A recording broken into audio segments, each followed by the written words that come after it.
السلام علیکم۔ میرا نام زکریہ ہے اور آپ مجھے ایک بار پھر دیکھ رہے ہیں نشتر نیوز کے اوپر۔ آج نومبر کی 8 تاریخ ہے اور جس وقت آپ یہ ویلاگ دیکھیں گے اس وقت غالب نومبر کی 9 تاریخ ہوگی یا 10 تاریخ ہوگی غالباً، جو بھی ہو یہ تو اب ڈیپینڈ کرتا ہے ہمارے جو دوست ہیں وہ یہ کب اس کو اپلوڈ کرتے ہیں، لیکن بہرحال جب بھی آپ اس کو دیکھیں،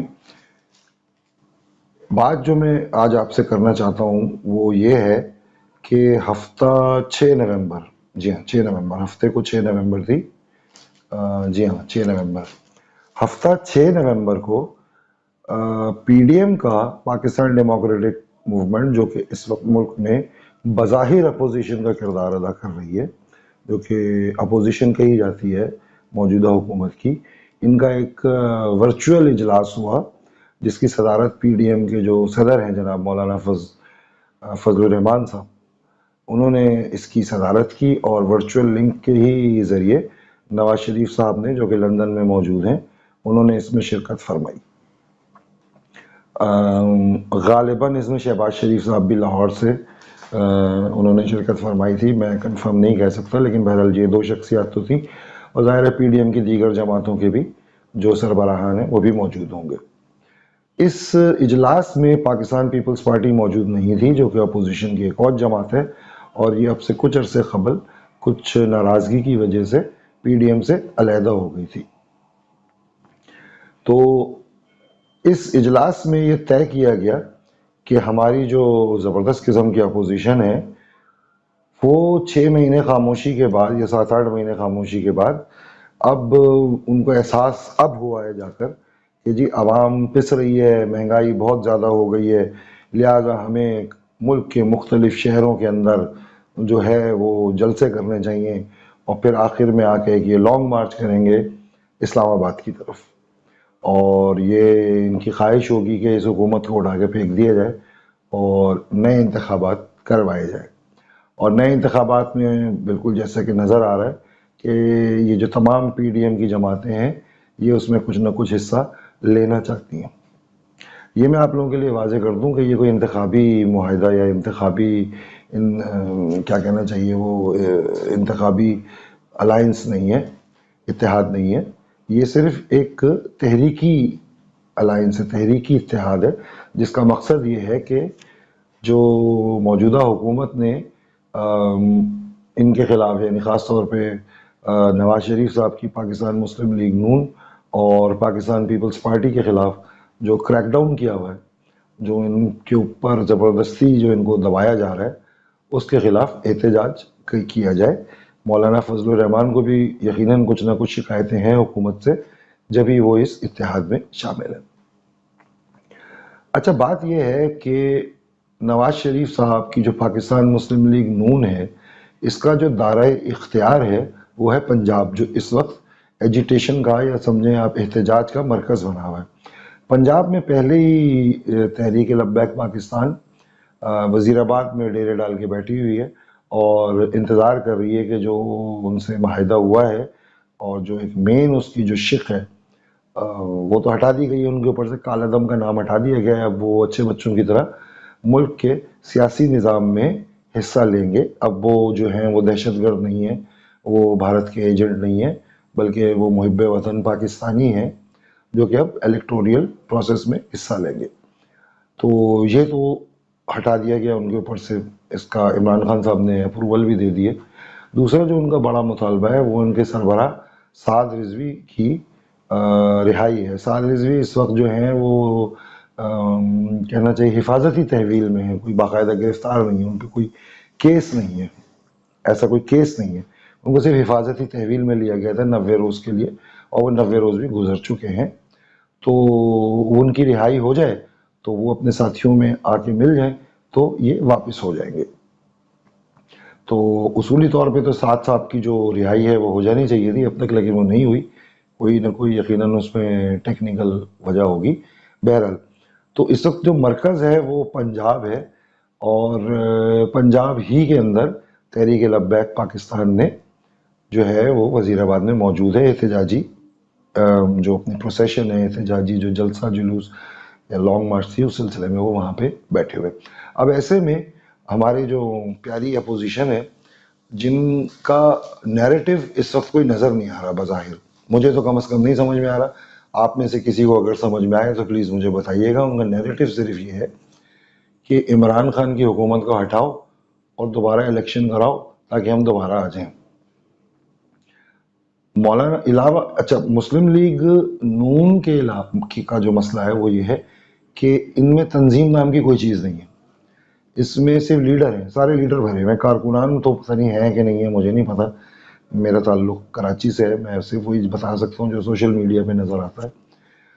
یہ ایک تنظیم ہوتی ہے کسی بھی پولیٹیکل جماعت کی نا، جو کہ آپ کو نظر آ جاتی ہے تھوڑی بہت، اب ختم ہی ہو گئی ہے لیکن پہلے کافی حد تک نظر آ جاتی تھی. پاکستان پیپلز پارٹی میں آپ کو انتہائی شدت سے نظر آتی تھی، جماعت اسلامی میں، اور اتنی ہی زیادہ شدت سے نظر آتی تھی آپ کی متحدہ قومی موومنٹ میں. تو مسلم لیگ نون جو ہے وہ کوئی مطلب اس میں لیڈر زیادہ ہیں، کارکن کم ہیں. لیکن دوسری طرف مولانا فضل الرحمان بہرحال ایک بہت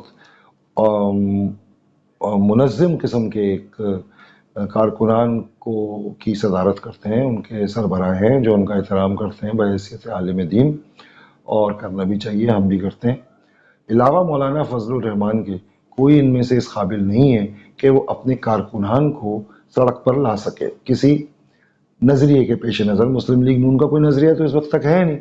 ان کا صرف نظریہ جو مجھے سمجھ میں آ رہی ہے وہ یہ ہے کہ جی مہنگائی بہت ہے تو عمران خان کی حکومت کو گرا دو، اور گرانے کے بعد جو ہے جی وہ دوبارہ الیکشن ہو جائیں گے، تو دوبارہ الیکشن ہو جائیں گے تو ہم پھر دوبارہ سے بن جائیں گے، تو نواز شریف صاحب پھر سے آ جائیں گے وزیر اعظم، یا وہ بہت بی بی مریم نواز شریف کو جو ہے وہ وزیر اعظم کے لیے نامینیٹ کر دیں گے. اچھا مسلم لیگ نون کے اندر ایک مسئلہ یہ اور ہے کہ نواز شریف کا جو بیانیہ ہے وہ انتہائی سخت رہا ہے پچھلے دنوں، اور ابھی بھی ہے سخت تھوڑا. اسی بیانیے کو کیری کیا ہے بی بی مریم نواز شریف صاحبہ نے، جن کی بہادری دلیری کی اگر تعریف نہ کی جائے تو وہ انتہائی غلط ہوگا. انہوں نے بڑی بہادری کے ساتھ سارے مسائل کا سامنا کر رہی ہیں. وہ ان پہ نیب کے بھی کیسز ہیں اور ان کو گرفتار کرنے کی بھی کوششیں اکثر ہوتے رہتی ہیں، لیکن وہ بہرحال ایک لیڈر کے طور پہ وہ ابھر رہی ہیں. دوسری طرف نواز شریف صاحب کے بھائی ہیں جناب شہباز شریف صاحب، تو ان کا بیانیہ جو ہے وہ تھوڑا مختلف ہے اپنے بھائی سے نا. وہ اتنے سخت لہجہ نہیں استعمال کرتے، وہ مصلحت پسندی سے چلتے ہیں. وہ نہیں چاہتے کہ راول پنڈی سے بگاڑا جائے. جبکہ اگر آپ مریم بی بی کا اور نواز شریف صاحب کے بیانات پچھلے سنے تو انہوں نے تو نام لے کے کہا ہے کہ جی فلانا اور ڈھمکانا. میں اپنے منہ سے نام نہیں لینا چاہتا کیونکہ بھائی میں ایک بہت چھوٹا آدمی ہوں، تو کسی کو برا لگ جائے میں کیا کہہ سکتا ہوں. تو ان کا سارا جو مقصد ہے وہ یہ ہے کہ مہنگائی تو بھائی پہلے سے تھی، 1 سال سے مہنگائی ہے، آپ کیا کر رہے تھے؟ سو رہے تھے. تو یہ پہلے بھی انہوں نے کوشش کی تھی، جلسے جلوس وغیرہ کیے تھے، لیکن اس کا کوئی نتیجہ نکلا نہیں اور ابھی بھی نہیں نکلے گا. اب یہ میری بات آج 8 نومبر 2021 کو لکھنے موجودہ اپوزیشن میں اتنی قابلیت نہیں ہے کہ وہ عوام کو سڑک پہ لا سکے اور موجودہ حکومت کو گرا سکے. ان کو بھی جو ہے یہ جو اپنا قبلہ ہے یہ درست کرنے کے چکر میں ہے کہ اگر امپائر ان کے ساتھ ہو جائے اور امپائر کی انگلی اڑ جائے تو شاید یہ ایسے چانسز ہیں کہ شاید کوئی ایسی صورتحال بن جائے. کیونکہ بات ساری کی ساری یہ ہے کہ مہنگائی تو بہرحال ہے، اس حکومت نے عوام کا جوس نچوڑ دیا ہے. پیٹرول، گیس، بجلی، گندم، چینی کا بحران آپ کے سامنے ہی ہے. تو یہ کون سی ایسی چیز ہے جو اس حکومت نے اچھی کی ہے؟ کوئی ایسی چیز ہو تو ہمیں بھی بتائیے گا بھائی. تو آئی ایم ایف، اچھا فرض کر لیں کہ یہ عمران صاحب کی حکومت گرا دیتے ہیں، عمران خان صاحب کی، اور ایک نئی حکومت آ جاتی ہے. فرض کر لیں کہ جیسا کہ نواز شریف صاحب چاہتے ہیں، ایسا ہوگا تو نہیں، بظاہر اس وقت تو نظر نہیں آ رہا ایسا ہو جائے، لیکن فرض کر لیں ان کی حکومت یہ کریں گے کیا؟ یہ ان کا یہ جو کہہ رہے ہیں کہ ہم مہنگائی کم کریں گے، کیسے کریں گے بھائی؟ آپ آئی ایم ایف سے یہ لوگ معاہدہ کر کے بیٹھے ہوئے ہیں موجودہ حکومت. آپ کے شوکت ترین صاحب جو امریکہ گئے تھے، اس کے بعد یہ جو ایک دم سے پیٹرول کے پیسے بڑھے ہیں، بجلی کے پیسے بڑھے ہیں، وہ آپ کیا سمجھ رہے ہو؟ انہوں نے اپنی مرضی سے بڑھائے. ان کا معاہدہ ہے بھیا.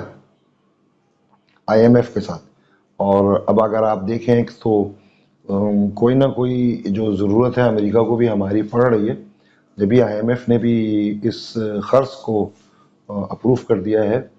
میں نے سنا ہے کہ جرمنی بھی کچھ پیسے وغیرہ دے رہا ہے اور دیگر ممالک بھی شاید. اب وہ سختی نہیں رہی جو پہلے تھی. وہ ظاہر ہے کہ جب آپ کی ضرورت پڑ گئی ہے، پہلے ضیاء الحق صاحب کے زمانے میں آپ کی ضرورت تھی تو آپ کے ساتھ کوئی مسئلہ نہیں تھا.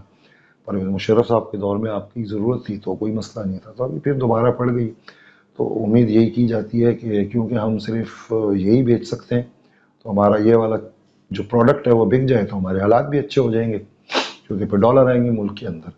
بہرحال تو بات کرنے کا خلاصہ یہ تھا کہ یہ جو ہماری پیاری اپوزیشن ہے یہ صرف عوام کو بیوقوف بنا رہی ہے. اگر یہ عوام کے ساتھ سنجیدہ ہوتے یہ بہت پہلے سڑکوں پہ آ جاتے، یہ جانے دیتے اپنی بھلے، یہ کچھ بھی کرتے. لیکن یہ میں اپنے دیکھنے والوں کو بتا دوں کہ یہ اپوزیشن صرف یہ چاہتی ہے کہ ان کو دوبارہ سے اقتدار مل جائے اور یہ ایک دفعہ پھر کرسیوں پر آ کے بیٹھ جائیں. آگے ان کے پاس جو اسٹریٹجی ہے وہ اس کا کچھ پتہ نہیں ہے کہ یہ قیمتیں کیسے کم کریں گے. نہ یہ ان لوگوں نے بتایا، نہ نواز شریف صاحب نے بتایا، نہ ان کے جو ہیں اسحاق ڈار صاحب انہوں نے بتایا کہ ہم اس طریقے سے کم کریں گے. تو عمران خان صاحب نے تو پھر جب وہ کنٹینر میں تھے انہوں نے ایک قابل قبول حل یہ بتایا تھا کہ جی میں لوٹے ہوئے پیسے واپسی لاؤں گا، اس سے ملک میں خوشحالی آئے گی. بہرحال وہ نہیں آ سکے، یہ ایک الگ بحث ہے. لیکن موجودہ جو اپوزیشن ہے اس کے پاس عوام کو دینے کے لیے ہے کیا؟ صرف یہ کہ مہنگائی بہت ہے اس حکومت کو بھگاؤ. تو بھائی اس کے بعد آپ کیا کریں گے؟ فرض کر لیں یہ حکومت چلی گئی، آپ کچھ بھی نہیں کر سکتے. تو یہ وہ ٹرک کی بتی ہے جس کے پیچھے یہ عوام کو لگائیں گے. تو اگر کسی کو یہ خوش فہمی ہے کہ جی یہ کوئی بہت بڑا انقلاب لے آئیں گے، یہ ہٹا دیں گے حکومت کو، تو برائے مہربانی اپنا ٹائم ضائع نہیں کریں. اس سے اچھا ہے کہ آپ کرکٹ وغیرہ دیکھیں. ان لوگوں کو دیکھنے سے بہتر ہے، فارغ لوگ ہیں، ان کو صرف حکومت چاہیے. ٹھیک ہے جی. اس کے ساتھ ہی میں اپنا ویلاگ آج کا ختم کرتا ہوں اور آپ سے گزارش کرتا ہوں کہ اپنا بہت خیال رکھیں. اور اگر آپ کسی کا خیال رکھ سکتے ہیں تو پلیز ضرور رکھیں، کیونکہ یہ وقت ایسا چل رہا ہے کہ انسان کے کام اگر نہیں آئے گا تو ہم ہی برباد ہوں گے. السلام علیکم.